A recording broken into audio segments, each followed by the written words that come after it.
Welcome back to my channel at The Movie Optimist, where I try and find the silver linings in even the worst of films. I just want to talk about the fact that Superman has officially broken even, and everything it makes here on forward will be considered profit. A while back, I talked about how this movie did not need to be a $1 billion movie.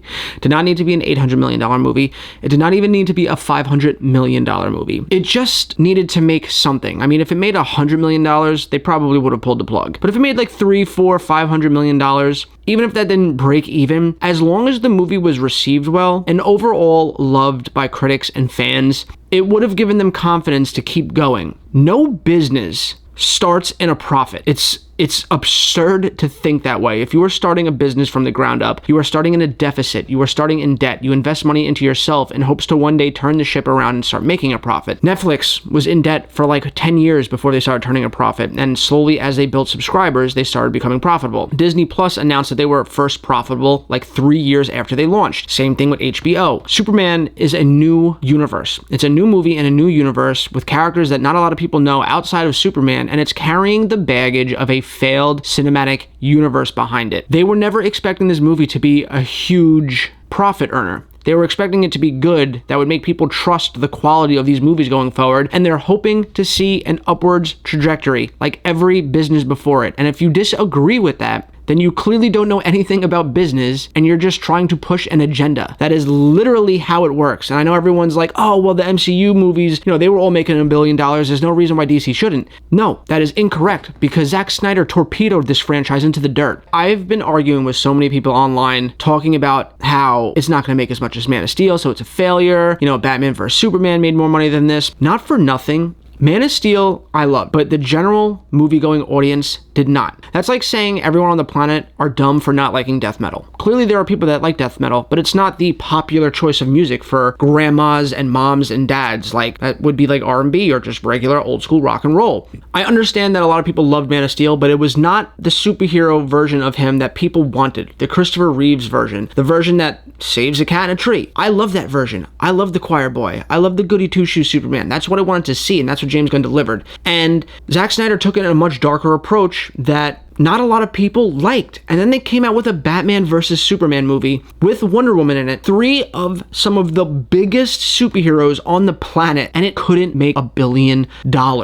A Batman vs. Superman movie should have made $1 billion in its sleep, but it didn't because it wasn't very good. Is the ultimate cut a little bit better? Sure. It is a little bit better, but it's nowhere near the quality that it needed to be a $1 billion film. And that movie came out at the same time that Captain Marvel was coming out, and that made $1 billion. Like, if a Captain Marvel movie can make $1 billion, but a Batman vs. Superman can't, it's because you're doing something wrong. And then a Justice League movie came out after that. Justice League, Batman, Superman, Wonder Woman, Cyborg, The Flash, Steppenwolf, Darkseid, and that movie made less than a Batman vs. Superman movie. It doesn't take a smart person to understand that it wasn't working. And this is show business, not show friends. We're not in the business of making friendships. It's in the business of making money, and DC was on a decline. And after Justice League, sure, I'll give you this. Wonder Woman and Aquaman came out and they did well. But then you had this steaming pile of dog shit, Wonder Woman 1984, where we have a peace-loving Wonder Woman, as if that's what we want to see from an Amazonian warrior, is peace and love. Dumb. Aquaman did great, and then the second one came out and was a steep decline in quality. I loved the first one, did not like the second one all that much. It was enjoyable, but it was definitely a steep decline. And then The Flash, a movie bringing back Michael Keaton's Batman, made $200 million. Blue Beetle made $120 million. Shazam 2 made $100-something million. It was on a decline, and it was crashing into the ground, and DC reset it. They have all that baggage now. And mind you, the people watching this video, the 2% of the population that watches videos like this, you are not the reason why movies make $1 billion. As much as you think you are, it's the everyday average moviegoer, the mom and dad taking their kids to the movie on the weekend to see stuff. Those people are going to be confused why we're getting a new Superman, because we just had one a couple years ago, and that's more to the baggage that James Gunn had to deal with making this. So they just wanted this movie to be good, and then with the hopes that if it was good and it made a little bit of money, it would then go to streaming. All the people that were reluctant to see it would watch it on streaming. They would then go, oh, this was pretty good, we'll go see the next next one. Then they'll show up to see Supergirl, and Supergirl will make a little bit more money. And then Wonder Woman will come out, and it'll make a little bit more money. And then Batman will come out, and it'll make a little bit more money. And then it'll slowly increase and increase and increase, and it's an upwards trajectory, and that's what Warner Brothers want. And I've gotten in so many arguments online with people talking about how inflation this and inflation that, it's, technically a failure. It needs to make $800 million to break even. If you bring up inflation in a conversation about movies, you're an idiot. You are an absolute brain dead, you need to go back to school, dumb, agenda-pushing idiot that's trying to force a narrative to make people believe you, and it's simply not true. Starting off with inflation, that's like saying if Casablanca came out today, it would make like $4 billion. That's what it's adjusted for in inflation. If Casablanca came out today, it wouldn't make more than $300 million.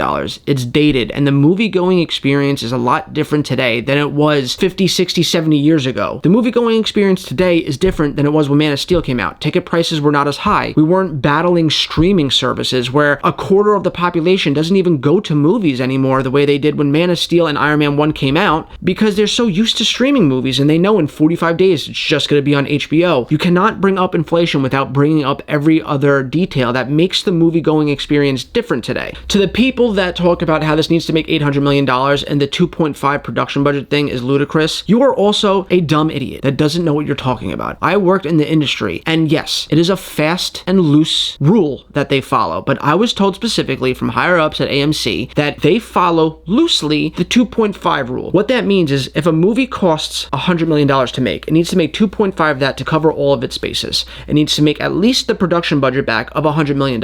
Then when it comes to big blockbusters, they typically spend the same amount on the marketing as they do on the budget. So right there, that brings it up to $200 million, which is 2 times its budget. But then movie theaters take 1/3 of the ticket prices, and instead of saying 2.1.25 or 2.25, they say 2.5 just to be on the high end, because some theaters do take like 40%, some theaters do take 50% of the ticket prices, but for the most part they take 1/3, and that's why they say roughly blockbusters need to make 2.5 its production budget, and it has been like that for the last 10 to 15, 20 something years. Now that rule doesn't always apply to smaller independent films like comedies, where they'll spend $20 million to make it, but then they only get a $2 million budget to market it, so they'll spend $1 million on making 2 trailers, and then they'll spend the last $1 million on pushing it as hard as they can on social media, whereas in superhero films, the reason why they spend the same on marketing as production budget is because they're putting posters all over Times Square, all over the Eiffel Tower. They're putting trailers in every single country on the planet. They're having all of the stars go to every single talk show in the world and talk about it, and they spend a lot of money to get it in front of people. So for blockbusters, yes, it needs to be at least 2.5, if not higher, its budget. And yes, there is the ancillary market where there's the VOD, there's the toys, but they only count that after the movie comes out. So for everyone sitting here saying that Superman needed to make $800 million is a fucking idiot. Do not listen to them. This movie cost about $220 to make. It needed to make around $550 million. It is now past that. Every single dollar it makes going forward is profit. And if you need further fuel to understand that, David Zaslav himself has come out and said, we are really happy with the results of Superman, so much so that we've told James Gunn to start writing the next chapter in the Super Family saga. If Superman was such a failure that the Snyder Bros are trying to spread all over the internet, no business owner would take something that flopped financially and go, let's make another one. It doesn't take a fucking rocket science to figure that out. People are saying, oh, they're lying. They're lying about it being profitable. They're just saying that to keep pushing forward. It's like, no, Warner Brothers is already in debt. They can't put themselves more in debt making more movies that people don't care about. The movie is successful. And for all the people that are crying online about this movie's success and saying this movie's dog shit, we don't want an emotional Superman, we don't want a Superman that needs to go to his happy place in a chair, and he needs to take care of a dog, and he was too whiny. You sound like a bunch of children in a toy store that's not getting the toy you want because your mom doesn't have enough money, and instead of being understanding of that, you're throwing a temper tantrum and embarrassing everybody.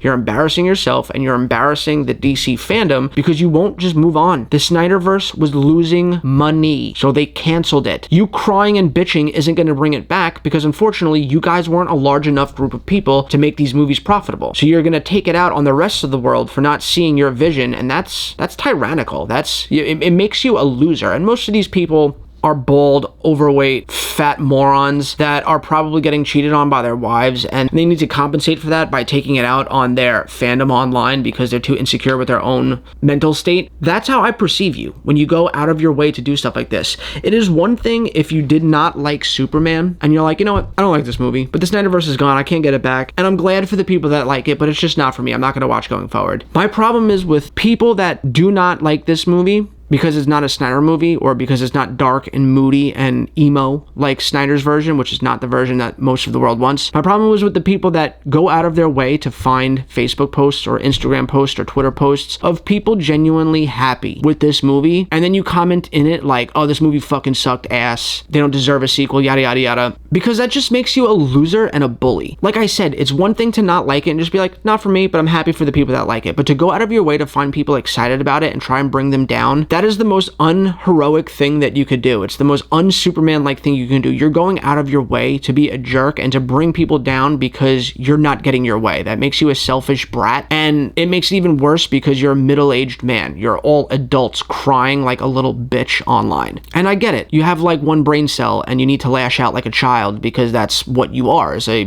redneck, racist, sexist moron that probably flunked out of school, got a job working at a mechanic shop, and that's the only thing you're good at. And because you're so insecure with yourself, you lash out online. I understand. And I get it. It's freedom of speech. You're entitled to go into comment sections and say your thoughts and stuff about a movie. But you're finding posts that are like, yay, Superman's getting a sequel, and then you're waiting to see people comment on that saying how excited they are about it, and then you're trying to bring them down. And yeah, I just think you're the bottom of the barrel scum of the earth, and you don't deserve a say. I really wish you people would all get banned on social media, but you don't. So I will be here, like Steve Rogers and Captain America, saying that I could do this all day, and I will battle you for the dumb, moronic, inbred, flunked out of high school, loveless person that you are, because I get great enjoyment out of making grown-ass crybaby men feel worse about themselves. But yeah, guys, at the end of the day, do not worry about this movie. It is doing just fine. We are getting a sequel in Supergirl Woman of Tomorrow. We are getting a Lanterns TV show. We are then going to get what they're calling the next Super Family Saga chapter, which I believe is going to be Superman and Wonder Woman team-up movie, and it is a good day to be a Superman fan. Don't listen to the haters online. If you see people commenting stuff like that on posts like, oh yeah, Superman's getting a sequel, and they're saying horrible shit about the movie, don't give them a voice. Because that's the thing. These people that complain online are like 2% of the people that went and saw the movie. They're literally 2% of those people. And they may be small, but they're loud. And you responding to them just gives them a voice and it makes them louder. But if you ignore them, they will go away because that's the only thing they can do. It's the only leg they have to stand on, is to make others feel bad because they're not getting what they want. And don't fuel that fire. It's not worth it. They're not worth it. They're useless, inbred imbeciles that don't deserve your time. So just go out and enjoy this movie 5 or 6 more times, or however many times you want, and let's look forward to the future. Anyway, guys, I hope you enjoyed this video. I hope you have a great rest of your week, and I'll catch you next time.